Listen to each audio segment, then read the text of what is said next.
یہ دوسرا فیز ہے. اور تیسرا فیز جو ہے نا جس کی اٹیمپٹ ہوئی ہے سب سے پہلے یہ سینئر بش کی زبان سے ہوا تھا, نیو ورلڈ آرڈر. یعنی ایک ورلڈ آرڈر وہ تھا جو سلطنت برطانیہ کا تھا, دوسرا ورلڈ آرڈر یہ ہے جو بینکوں کے ذریعے عالمی مالیاتی اداروں کے ذریعے سے تسلط اپنا جمایا گیا ہے. اب وہ کہہ رہا تھا نیو ورلڈ آرڈر, وہ نیو ورلڈ آرڈر نہیں نافذ ہو سکا. سب سے پہلے اب نئے حالات ہیں, اس میں بھی تنازع میں دیکھ لیجئے. جو سب سے بڑی ریزسٹنس اس نیو ورلڈ آرڈر کو تھی جب امریکہ کی بالادستی ہو گئی روس کے مقابلے میں, روس ختم ہو گیا, امریکہ ہی رہ گیا, تو اب اس نے نیو ورلڈ آرڈر کی بات کی تھی. تو پہلا جو ریزسٹنس جس ملک نے دکھائی وہ شمالی کوریا ہے, کوئی مسلمان ملک نہیں ہے, شمالی کوریا ہے. دوسرے نمبر پر اس وقت ہندوستان بھی تھا, یہ 1990 کی بات ہے, ہندوستان بھی تھا. تیسرے نمبر پر اس میں ایران ہے. پھر فوری جب افغانستان میں تبدیلی آ گئی تو ظاہر ہے وہ جس طرح بھی آئی تھی, لیکن بہرحال وہ جو طالبان تھے ان کو بھی اس میں فٹ نہیں سمجھا گیا, جو ایک اور ملک کا اضافہ ہو گیا. بعد میں اس میں انٹری ہوئی چین کی, اور انڈیا ادھر سے نکل کے ادھر ہو گیا. وہ جب ہم چڑھ گئے نا کرگل پہ, تو اب انڈیا نے جان بچانے کے لیے امریکہ کے آگے سجدہ کر لیا, تو وہ اس طرف چلا گیا. اور ادھر چین, اور چین نے بعد میں روس کو بھی کھڑا کیا, تو روس, چین, شمالی کوریا, اور اب یعنی کرگل کے بعد پاکستان بھی, یہ دوسرا, اور ایران, یہ ایک نیا جو ہے نا وہ بننا شروع ہوا جو اب جا کے میچور ہو گیا. اس عرصے میں وہ نیو ورلڈ آرڈر جو وہ بش نافذ کرنا چاہتا تھا, جس کے لیے کہ 9/11 کیا گیا تھا, وہ نافذ نہیں ہو سکا. امریکہ کے قدم نہ افغانستان میں ٹک سکے, نہ وہ کشمیر میں اس نے آنے کی جو کوشش کی, نہ وہاں وہ ہو سکا, نہ وہ شمالی کوریا کو نیوٹرلائز کر سکا, نہ چائنا کی ترقی روک سکا, نہ ایران کو ڈسمنٹل کر سکا, کچھ نہیں کر سکا اس عرصے میں. ٹوٹل ناکامی کا ہیرا ہے امریکہ کا. اس کا مطلب ہے وہ نیو ورلڈ آرڈر والا جو اس کا وہ تھا وہ فلاپ ہو گیا. اب ڈیسپریٹ ایفرٹ ہے یہ جو کچھ بھی ہو رہا ہے, اسی وجہ سے مار کھائی جا رہی ہے. اس سے پہلے جو ہوتا تھا نا وہ بہت سوچ سمجھ کے پلاننگ کر کے دنیا کو ساتھ ملا کے سب کچھ کر کے ہوتا تھا, لیکن اب پہلی دفعہ آپ دیکھ رہے ہیں کہ کچھ جو ہے نا وہ افراتفری کا عالم بھی ہے.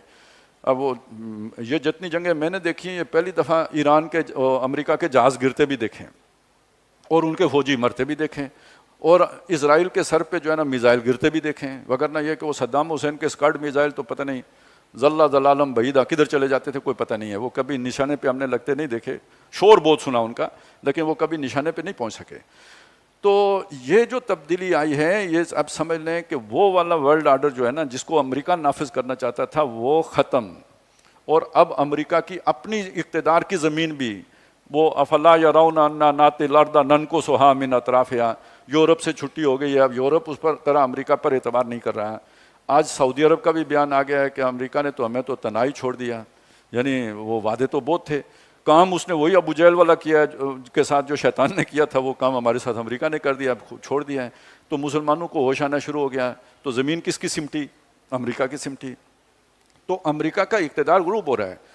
ابھی پرسوں وہ بیٹھے ہوئے تھے, ہم ایک ساتھی تھے, میں نے کہا یار مجھے تو یہ جو ہے نا 50-50 جنگ لگتی ہے, اور تھوڑا سا ایران کا پلڑا بھاری لگتا ہے. تو وہ کہہ رہے تھے یہ آپ کی خوش خیالی ہے, مطلب خوش فہمی ہے.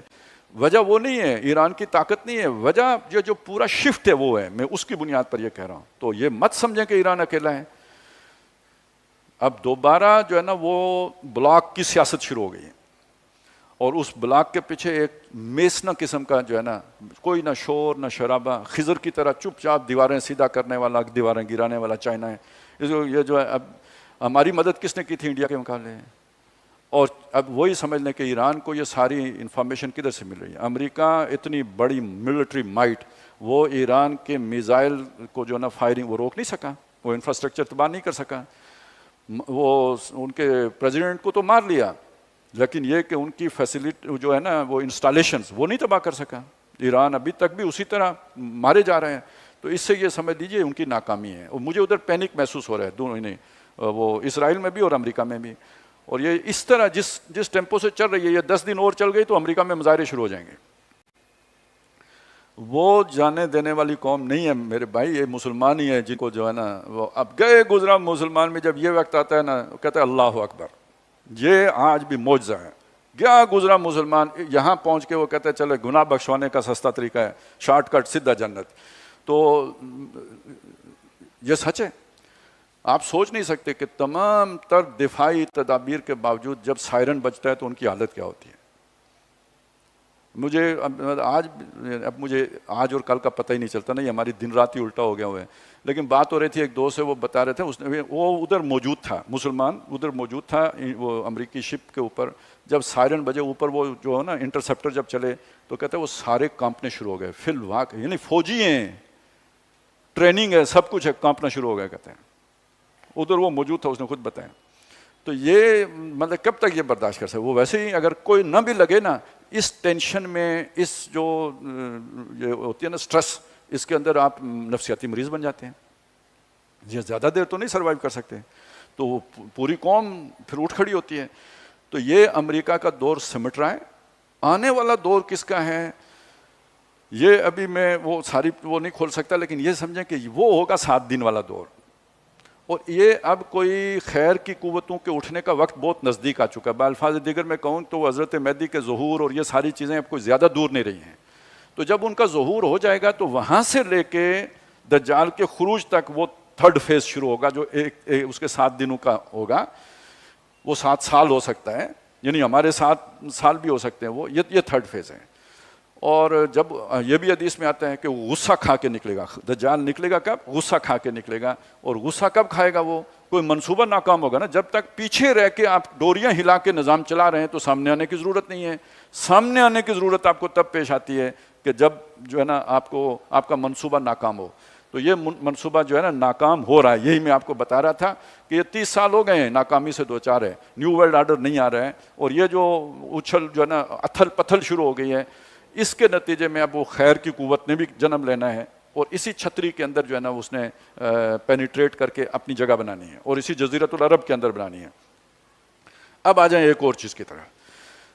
یہ جیسے میں نے آپ کو بتایا کہ بر صغیر میں ریزسٹنس، یہ اب دوسری روحانی ریزسٹنس کی بات ہو رہی ہے. وہ تو ایک جو ہے نا اسباب کی سطح پہ تھا، اب ہم تکوین کی سطح پہ واپس آ رہے ہیں. تو میں نے آپ کو بتایا کہ اٹیمپٹ تو مغرب میں بھی ہوئی ہے، دجال نے کی ہے، وہاں کامیاب ہو گیا، مذہب کو دیش نکالا مل گیا. اٹیمپٹ یہاں بھی ہوئی ہے، اکبر کے تھرو ہوئی ہے. اور اس کے مقابلے میں اللہ تعالیٰ نے یہاں سے وہ ریزسٹنس کھڑی کی ہے مجدد الف ثانی کی صورت میں. بیج ختم نہیں ہو سکا. وہ اکیلے بندے نے تنے تنہا اکبر دی گریٹ کو شکست دے دی ہے. آگے چلیں. اب وہ علمی سطح تو اپنی طرف سے چلی نا. عبدالحق محدث دہلوی آئے، انہوں نے حدیث کا پودا لگا دیا، وہ طیب پودے میں اضافہ ہو گیا. شاہ ولی اللہ آئے، انہوں نے قرآن کے ساتھ تعلق جوڑ دیا، اس میں مزید اضافہ ہو گیا. یہ دیکھیں یہ کتنا بیچ میں فاصلہ ہے. دیوار بن رہی ہے، یہ دیوار اللہ تعالیٰ بنا رہا ہے، اٹھ رہی ہے. دوسری طرف کیا ہو رہا ہے؟ وہ اکبر کے طریقے پہ جہانگیر ہے. کرتے کرتے جب بات آتی ہے نا اورنگزیب پہ، تو اورنگزیب کے ساتھ اس کا جو بھائی ہے دارا شکو، جس کو ہمارے لبرل جو ہے نا آج بھی اس کا شام غریبہ مناتے ہیں، اگر اسے اقتدار مل جاتا تو کیا ہوتا؟ وہ اپنے وقت کا پرویز مشرف تھا، وہی اکبر کی فکر کا عامل تھا. اس نے وہی متحدہ قومیت کی اور متحدہ ہندوستان کی بات کرنی تھی. اللہ تعالیٰ نے معجزانہ طور پر اورنگزیب عالمگیر کو اقتدار دے دیا. وہ پھر قتل شتل تو کرنے پڑتے ہیں. اب خبیثوں کو تو آپ نہیں رکھتے نا، من فوق الارض ما لها من، اس کے بغیر تو کام نہیں چلتا. اور اورنگزیب کون بندہ ہے؟ حکمران ہے، بادشاہ ہے، لیکن یہ کہ یہ وہ شخص ہے جس نے فتوائے عالمگیری جو ہے نا وہ مرتب کروایا، اور پورے ہندوستان میں اس کے مطابق قاضی متعین کر کے ایک عدالتی نظام بنایا. یہ آپ کو کوئی نہیں بتائے گا کہ یہ کیا کام ہوا. آج بھی اسی فتوائے عالمگیری سے علماء استفادہ کرتے ہیں. تو وہ اسٹیٹ لیول پہ اس نے جاری کروایا. اور دوسری طرف وہ 50 سال اس کی حکومت ہے. وہ دہلی میں آرام سے نہیں بیٹھا، مسلسل یہ ہندوؤں کی سرکوبی میں لگا رہا. جو ہندوتوا جو اب ہے وہ اس وقت مراٹھے تھے. ان کا کیا مقصد تھا؟ مسلمانوں کو ختم کرنا، اور ان کے خاتمے کے پیچھے پڑا رہا. اس سے اگلا فیز آتا ہے. یہ ذہن میں رکھیں یہ ساری باتیں، کس طرح قدرت نے یہ دیوار کھڑی کی ہے جس کا یہاں پہ ذکر آتا ہے. پھر اگلا فیز آتا ہے وہ جب مراٹھا طاقت پھر اتنی طاقتور ہو گئی اور مغلوں کے اندر اتنی جان نہیں تھی کہ اس کا مقابلہ کریں. تو دیکھیں یہ شاہ ولی اللہ ہی ہیں جنہوں نے خط لکھا ہے عبدالی کو کہ آپ ہندوستان کے مسلمانوں کے تحفظ کے لیے ہندوستان پر حملہ کرو. اب اسی کو دیکھتے ہوئے اس بات کو چھوڑ دیں کہ اس کا پرسنل موٹیویشن کیا تھی، مجھے اس سے کوئی غرض نہیں ہے. لیکن میں آپ کو تاریخ کے اعتبار سے بتاتا ہوں کہ اگر اس نے اس وقت آ کے مراٹھا طاقت کو نہ توڑا ہوتا تو مسلمانوں کا صرف اقتدار ہی نہیں ختم ہونا تھا، مسلمانی بھی ختم ہو جانی تھی. انہوں نے چھوڑنا کسی کو نہیں تھا، اتنی بڑی طاقت تھی. یہ آ کے عبدالی نے ختم کی. اب یہ شاہ ولی اللہ جو پودا یہ دو لگا کے گئے ہیں، ایک علمی پودا تھا ان کا، وہ سارا جو پچھلا کام تھا اسے جمع کر کے ایک علمی انہوں نے خدمات سر انجام دی، دوسرا فکری تھا۔ اب بیچ میں آ گیا انگریز کے آنے سے مسلمان جو ہے نا وہ ظلم کا زیادہ شکار ہوئے، ہندوؤں کو اٹھان ملی، اور ایسا ہی کچھ ہوا تھا۔ تو آپ کے سامنے اللہ تعالیٰ نے پریکٹیکل بھی کروا دیا، یہی صورت بنی تھی مسلمانوں کے ساتھ، اور ہندو چھاتے چلے گئے، اور انگریزوں نے ان کو جو ہے فیسیلیٹیٹ کیا کہ مسلمانوں سے انہوں نے اقتدار چھینا تھا، انہیں ڈر تھا مسلمانوں سے کہ یہ ہمیں ریٹیلیٹ کریں گے، اور ہندوؤں کو انہوں نے اپنا ایک فطری اتحادی کے طور پر لیا۔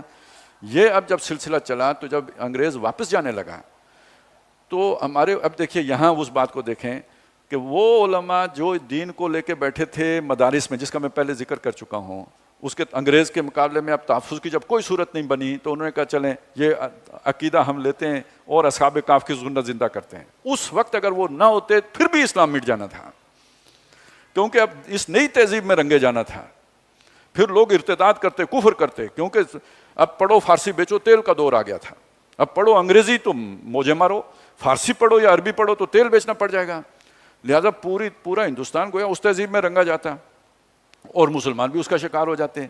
یہ وہ علماء کی محنت تھی جس کی وجہ سے آپ کی تہذیب کی جڑ اپنی جگہ پہ برقرار رہی۔ لیکن دوسری طرف سر سید احمد خان کا بھی کام تھا، وہ ایک قومی یعنی چلیں نام کے مسلمان کے طور پر ہی باقی رہ گئے، لیکن اس کے نتیجے میں ایک قومی غیرت بھی باقی رہ گئی۔ اب دو علیحدہ دریا اللہ نے چلا دیے، ایک وہ والا دریا اور ایک علی گڑھ والا، ایک دیوبند والا۔ اب ان دونوں کے نتیجے میں جب انگریز واپس جا رہا تھا تو جو ہندو کی سوچ تھی اس کو پڑھا کس نے؟ جنہیں کمپٹیشن کا سامنا تھا، جو دنیا میں جدوجہد کر رہے تھے، جو نوکریوں کے پیچھے پڑے ہوئے تھے، جو کاروبار کر رہے تھے، انہیں تو ہندو کے کردار کا اندازہ ہوا کہ اس کے اندر تو کوئی لچک نہیں ہے، یہ مسلمان کا وجود برداشت کرنے کے لیے تیار نہیں ہے، یہ مسلمان کو بالکل ختم کرنے کے دربے ہے، لہٰذا مسلم لیگ کی ساری تحریک کا جو ہے نا وہ بنے باعث۔ جو کٹے ہوئے تھے، بیٹھے ہوئے تھے اپنی غاروں میں، انہیں اندازہ ہی نہیں تھا کہ بھئی ہندو کی سوچ کیا ہے، وہ تو پرانے ہندو کے اس خیال میں بیٹھے ہوئے تھے جن کے ساتھ مل کے رہے ہیں ہم 1000 سال، وہ اس سوچ میں بیٹھے ہوئے تھے، لہٰذا انہوں نے بالعموم پاکستان کی تحریک کی حمایت نہیں کی، یہ سوچتے ہوئے اچھی نیت سے کہ متحدہ ہندوستان میں مسلمانوں کی طاقت مجتمع رہے گی، یہ اگر علیحدہ ہو گئے تو منقسم ہو جائیں گے، نقصان ہوگا۔ لیکن وہ ہندو کو نہیں جانتے تھے کہ وہ انگریز سے زیادہ خطرناک ہے، اس سے وہ واقف نہیں تھے۔ اس وجہ سے عام مسلمان جو ہے نا وہ پاکستان کا مطلب کیا، لا الہ الا اللہ کی طرف آیا اور پاکستان بن گیا۔ اب آپ سوچیں اس پاکستان کے پیچھے کیا کچھ ہے۔ پاکستان کے پیچھے یہ تو کہتے ہیں نا دو قومی نظریہ کہاں سے، جیسے 1940 سے شروع ہوا ہو۔ اب میں آپ کو یہ بتاتا ہوں نا، اگر محمد بن قاسم ہندوستان میں نہ آیا ہوتا تو کوئی دو قومی نظریہ ہوتا، پورے تکوین میں اگر آپ دیکھیں، اگر اس وقت مجدد الف ثانی نہ کھڑے ہوئے ہوتے تو کوئی دو قومی نظریہ ہوتا، اگر بیچ میں اورنگزیب عالمگیر نے اٹھ کر نہ مقابلہ کیا تو کوئی دو قومی نظریہ ہوتا۔ یہ سب کا کنٹریبیوشن ہے، یہ 2 4 1 آدمی کا نہیں، یہ پورا تاریخ ہے، اس سب کو جمع کریں گے تو دو قومی نظریہ کی وہ سمجھ میں آئے گی۔ دوسری بات اس میں یہ دیکھ لیں کہ اسی دوران کچھ ایسی شخصیات پیدا ہوئیں کہ جنہوں نے وہ دو علمی دھاروں کے درمیان جو ہے نا وہ پیچ اپ کی کوشش کی ہے۔ میں نے کل بھی آپ کو بتایا تھا، وہ شبلی نعمانی ہوں یا بعد میں جو ہے نا وہ ابوالکلام آزاد ہوں یا مولانا مودودی ہوں یا جو ہے نا اور بھی بہت سے لوگ جو ان کے متبعین میں سے تھے، انہوں نے وہ شاہ ولی اللہ کے فکر کو یہ جو علماء دیوبند نے شاہ ولی اللہ کا علم لیا ہے، اور یہ وہ لوگ ہیں جنہوں نے شاہ ولی اللہ کا فکر، سوشو پولیٹیکو اکنامک سسٹم، اور شاہ ولی اللہ وہ شخصیتیں جیسے یوں سمجھ لیجئے کہ بر صغیر میں ان کی وہ حیثیت ہونی چاہیے جو ویسٹ میں وہ جو ہے نا وہ اس کی ہے تحریک احیاء علوم کی ہے، وہ جو ہے نا اس کے بانی مبانی گویا یہاں پہ آپ شاہ ولی اللہ کو قرار دیں گے۔ یہ سارا کچھ جمع ہو کے تو پاکستان بنا ہے، اور یہ علامہ اقبال کا ویژن تھا، انہیں نظر آ رہا تھا۔ ابھی پچھلے دنوں ان کا ایک میں نے وہ دیکھا ہے، کسی کو انہوں نے خط لکھا، مولوی عبدالحق صاحب کو انہوں نے خط لکھا، اس میں وہ کہتے ہیں کہ مجھے یہ محسوس ہوتا ہے کہ جو مستقبل کی جنگ ہے یہ پنجاب کو لڑنی پڑے گی، لیکن میں حیران ہوں کہ پنجاب کی تو کوئی تربیت ہی نہیں ہے، دینی تربیت سے بالکل محروم رہ گیا ہے، کیونکہ یہاں سکھوں کا دور چلا تھا، اور سکھوں نے آپ کی بادشاہی مسجد میں لا کے وہ استبل بنا دیا تھا۔ یہ پورا کشمیر، یہ جو پنجاب، یہ سارے علاقوں پہ سکھوں کی بادشاہی تھی، یہ کابل تک چلے گئے تھے، اور اس کے اوپر یہ اثرات پڑے ہیں. اب آپ اس کے مقابلے میں دیکھیں نا تو وہ جو پختون علاقہ ہے اس میں سارا وہ آئے ہیں, تحریک شہیدین اٹھی ہے, اس کے بہت اثرات ہیں جو ادھر مرتب ہوئے ہیں. اسی وجہ سے تو وہاں بہت زیادہ دارالعلوم بھی بنے ہیں. اسی طرح کشمیر کے اندر جو مختلف صوفیات تھے اس سے فرق پڑا. یہ ملتان سے نیچے اس طرف بھی صوفیات تھے, یہ فرق پڑا. لیکن پنجاب یہ خالی رہ گیا, جن کی وہ تربیت نہیں ہوئی. اب اقبال نے کیا کیا؟ اقبال نے مولانا مودودی رحمۃ اللہ علیہ کو خط لکھا کہ آپ کہاں بیٹھے ہوئے ہیں, آپ ادھر آئیں, میں آپ کو فیسیلیٹیٹ کرتا ہوں, یہاں پہ آپ آ کے بیٹھیں. وہ پٹھان کوٹ آئے, پھر انہوں نے اپنا مرکزی پنجاب کو بنایا. اس کے بعد ایک عجیب بات ہوئی ہے قدرت کی طرف سے کہ یہ جتنی آپ کی دینی جماعتیں ان کے مراکز پنجابی میں قائم ہوئے. اب آپ تبلیغی جماعت کو دیکھیں تو رائیونڈ میں بیٹھے ہوئے ہیں. اب میں یہ ساری بات آپ کے سامنے کیا کر رہا ہوں, کون ہے جو یہ ساری کھچڑی پکا رہا ہے؟ سوائے اللہ کے کوئی آپ کو نظر آتا ہے؟ کس کی پلاننگ ہے؟ کسی کی بھی نہیں ہے. ایک ایک اینٹ اللہ تعالیٰ علیحدہ اللہ بنا رہا ہے اور اپنے اپنے وقت پہ بنا رہا ہے, مختلف اوقات میں بنا رہا ہے, پھر ان اینٹوں کو ایک جگہ پہ جوڑ رہا ہے. اس سب کا نام پاکستان ہے. اچھا, اب آپ اسے دوسری طرف سے دیکھیں. آپ ولی اللہ وہ کیا نام ہے, وہ اپنے خان عبد الغفار خان کی وہ پارٹی سے پوچھیں, وہ کہیں گے انگریز نے بنایا ہے. ایسا ہی ہے نا, وہ کہتے ہیں انگریز کی سازش تھی, وہ بفر زون اسے چاہیے تھا, اس نے بنایا ہے. یہ رشیا اور ہندوستان کے درمیان اس نے یہ بفر زون قائم کیا ہے, ان کا خیال یہ ہے. اچھا, یہ جو ہمارے علماء جو مخالف تھے ان کا خیال یہ ہے کہ یہ نوابوں نے بنایا ہے, انہیں اپنی جو ہے نا جاگیریں عزیز تھیں تو اس کے لیے انہوں نے بنایا ہے. وکیس اللہ ذالک, ہر ایک اپنی بات کرے گا. اور کوئی کہے گا قائد اعظم نے جو ہے نا وہ انگریزوں کا ایجنٹ تھا, کوئی کہے گا علامہ اقبال کو انگریزوں نے سر کا خطاب دیا ہوا تھا, یہ سب ایجنٹ تھے, انہوں نے ہندوستان کو توڑا ہے. اب سورہ کاف کی روشنی میں جو کچھ بھی ہوتا ہے کون کرتا ہے؟ اللہ کرتا ہے. دوسرا سورہ یوسف کی روشنی میں جو کوئی اللہ کرا رہا ہوتا ہے, اس کی کسی کی نیت ہو یا نہ ہو, اللہ اپنا منصوبہ چلا رہا ہوتا ہے یا نہیں چلا رہا ہوتا ہے. اب آپ نے یہ دیکھنا ہے کہ نوابوں کی نیت کیا تھی, مسلم لیگ کی نیت کیا تھی, قائد اعظم کی نیت کیا تھی, ہندوؤں کی نیت کیا تھی, وہ دیکھنا ہے یا اللہ کا منصوبے کے رخ سے دیکھنا ہے؟ تو اللہ کے منصوبے کے رخ سے دیکھنا ہے. تو اس میں اب یتیم ڈھونڈیں. جنہوں نے نعرہ لگایا تھا پاکستان کا مطلب کیا, لا الہ الا اللہ, ان کا کوئی مطلب تھا, ان کا کوئی مفاد تھا. دیکھیں, جاگیرداروں کا مفاد مان لیں ہوگا, نوابوں کا مفاد ہوگا, چلیں قائد اعظم کا بھی کر دیں, علامہ اقبال کا بھی, سب کا کر دیں. یہ جنہوں نے ہجرتیں کی ہیں, گھر بار چھوڑے ہیں, کاروبار چھوڑے ہیں, تعلقات چھوڑے ہیں, لا پاکستان کا مطلب کیا, لا الہ الا اللہ, ان کا کیا مطلب تھا, کیا مفاد تھا؟ تو کیا اللہ تعالیٰ ان کے اس جذبے کو یوں ہی چھوڑ دے گا؟ اس کی کوئی قدر نہیں ہے. جن کی عصمتیں لوٹی ہیں ان کی کوئی قدر نہیں ہے, جنہوں نے کنویں میں چھلانگیں لگائی ہیں ان کی کوئی قدر نہیں ہے. یہ سارا خون رائگان جائے گا, یہ 400 سال کی ساری محنت خو کھاتے جائے گی. اللہ ایسا کرتا ہے. ان اللہ شاکر علیم, بہت قدردان ہے وہ, کہ کسی کی محنت کو ضائع نہیں کرتا.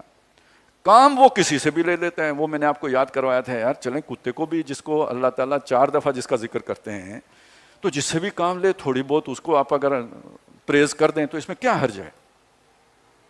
باقی امرہ الی اللہ, ہم کیا جانیں کسی کو اس کا نیت کیا تھی. ہم کسی کا دل چیر کے تو نہیں دیکھ سکتے کہ وہ ایجنٹ تھا یا نہیں تھا. ہم آج یہاں بیٹھ کے مجموعی طور پہ دیکھیں, آپ کا ایک ملک بن گیا, اس کی ایک فوج بھی ہے, اس کے پاس ایٹمی طاقت بھی ہے, اس کے پاس داؤد علیہ السلام والا گوپیا بھی ہے جس میں وہ اس کو اٹھا کے تو کہیں پھینک بھی سکتا ہے. یہ سب کچھ اگر اس کے پاس آ گیا تو پیچھے بنانے والوں کی نیت کیا تھی یا نہیں تھی اسے چھوڑ دیں. اب آپ یہی سوچیں یہ ایٹم بم کیسے بن گیا. بھٹو صاحب شروع کرنے والے وہ کیسے, کس کردار کے آدمی تھے, کیسی ان کی سوچ تھی, کیا وہ کچھ فکر تھا, آپ کے سامنے ہے. ضیاء الحق صاحب کو دیکھ لیں, بعد والوں کو دیکھ لیں. لیکن ایک بات مانیں, سارے امریکہ لے کے آیا اور سارے امریکہ کے ہاتھوں گئے تو کیوں گئے؟ باقی وہ دیکھیں نا, وہ حسنی مبارک کتنا عرصہ کرتا رہا, کسی نے نہیں وہ اتارا, لمبا لمبا عرصہ چل گئے. یہاں یہ ہمارے والوں کو 4 5 سال کے بعد کیوں امریکہ لات مار کے اتارتا رہا؟ اس کا مطلب کچھ تو ایسا کرتے تھے جو امریکہ کو پسند نہیں تھا, اور وہ سوائے اس ایٹم بم کے اور کچھ بھی نہیں تھا, ایک ہی چیز تھی. تو یہ اللہ نے بنوا دیا, اب یہاں لا کے اللہ نے کھڑا کیا. اب یہاں تماشا تو آپ دیکھیں, ہر آدمی جو بھی ہمارا اصلی دشمن ہے نا, وہ خود دولتی مار کے بتا رہا ہے میں تمہارا دشمن ہوں. ہم تو انڈیا سے دوستی کرنے میں مرے جا رہے تھے, اس نے وہ جو 6 مئی کو حملہ کر کے خام خواہ حافظ صاحب کو جناب اپنی طرف موڑ لیا، اور چنگی بےزتی کرا کے، اور رہتی کسر ٹرمپ کے ہاتھوں اللہ نے پوری کروا کے پوری دنیا میں ڈھولکی بجا کے، وہ 6 سے شروع ہوا، 6 جہاز 7 جہاز 8، اب وہ 11 پہ پہنچ چکا ہوا ہے، اور اللہ ہی جانے کہاں جا کے بریک لگائے گا۔ اب تو اس کے اپنے بھی گر پڑے، شاید چپ ہو جائے، لیکن یہ کہ یہ دیکھیں یہ اللہ تعالیٰ نے وہ جیسے ہوتا ہے نا ایک بھانڈ آپ کو دے دیا، ساری دنیا میں اتنا پروپیگنڈا آپ نہیں کر سکتے تھے جس نے اس نے کر کے بے عزتی کر دی ان کی۔ اسی طرح یہ آہستہ آہستہ ہر دشمن اللہ ایکسپوز کرتا جا رہا ہے، اور اب جا کے اسرائیل کے ساتھ بھی سیدھے ہو گئے۔ اب عام ہو گئی ہے یہ بات کہ اگلا نشانہ پاکستان ہے، اب آپ نے وہ جیسے میں نے اسی لیے یاد کرایا تھا کہ داؤد علیہ السلام نے گوپیا بنایا کس کے لیے تھا؟ شیر کے لیے، اور قرآن مجید میں اس کا ذکر کیوں ہوا؟ کیونکہ وہ سر پہ جا کے لگا تھا، بیجا نکالا تھا اس نے جالوت کا۔ اب ہم نے یہ ایٹم بم بنایا کس کے لیے ہے، کس نیت سے ہے، اسے چھوڑ دیں، اس کو بھول جائیں، آج اس کا کیا فائدہ ہے اس کو دیکھیں۔ اور میں ایک بات آپ کے سامنے عرض کر دوں، یہ جو پروسیس شروع ہو گیا نا ایران والا اور اسرائیل والا، یہ پورے مڈل ایسٹ کو جو ہے نا یہ تباہ و بالا کر دے گا۔ یہ کوئی حکومتیں ہو سکتا ہے ایک بھی نہ رہے، سارا آرڈر تباہ و برباد ہو جائیں۔ اگر کوئی کہیں پہ امکان ہے کہ حکومت برقرار رہے گی، آرڈر رہے گا، چلتا رہے گا نظام، نہ تو یہ آپ ہی کی دیوار ہے جو سیدھی رہے گی، اور اسے ہر موقع پہ اللہ سیدھا کرتا رہا ہے۔ آپ 71 میں ہی ختم ہو رہے تھے، آپ مغربی پاکستان کا بھی دفاع کرنے کے قابل نہیں تھے، اس وقت بھی یہی امریکہ بیچ میں ملوث ہوا تھا، اس کے بعد بھی کئی مواقع ایسے آئے، یہ اللہ تعالیٰ نے اسی طرح جو ہے نا بچا کے یہاں تک پہنچایا۔ اب یہاں سے دیکھیں جو جس کے لیے اللہ نے بنایا وہ لینا ہے اللہ نے کہا۔ تو یہ کچھ لوگ وہ ہیں دنیا میں کہ جو بہت ناہنجار ہوتے ہیں، موسیٰ اور خضر کو کھانا بھی نہیں دیتے، اس کے باوجود موسیٰ اور خضر ان کی دیوار سیدھی کر دیتے ہیں۔ تو اس وقت سرفس کے اوپر، گلوب کے اوپر اس کا مصداق اگر کوئی قوم ہے تو وہ ہمارے علاوہ کوئی بھی نہیں ہے۔ باقی سب کو جو غلطی کرتے ہیں اس کی جو ہے نا ٹھکائی ہوتی ہے، ہم الٹا بھی کرتے ہیں تو پھر بھی اللہ تعالیٰ کوئی نہ کوئی سبب بنا کے ہمارے لیے دیوار سیدھی کرتا چلا آ رہا ہے، اس کا مصداق ہم بنے ہوئے ہیں۔ فَأَرَادَ رَبُّكَ أَن يَبْلُغَا أَشُدَّهُمَا وَيَسْتَخْرِجَا كَنزَهُمَا رَحْمَةً مِّن رَّبِّكَ، یہ سب تیری رب کی رحمت ہے۔ وَمَا فَعَلْتُهُ عَنْ أَمْرِي، یہ میں نے اپنی مرضی سے نہیں کیا۔ ذَلِكَ تَأْوِيلُ مَا لَمْ تَسْطِع عَلَيْهِ صَبْرًا، یہ وہ تعویل ہے جس پر تم صبر نہیں کر سکے، یہ وہ حقیقت ہے جس کو تم نہیں پا سکے۔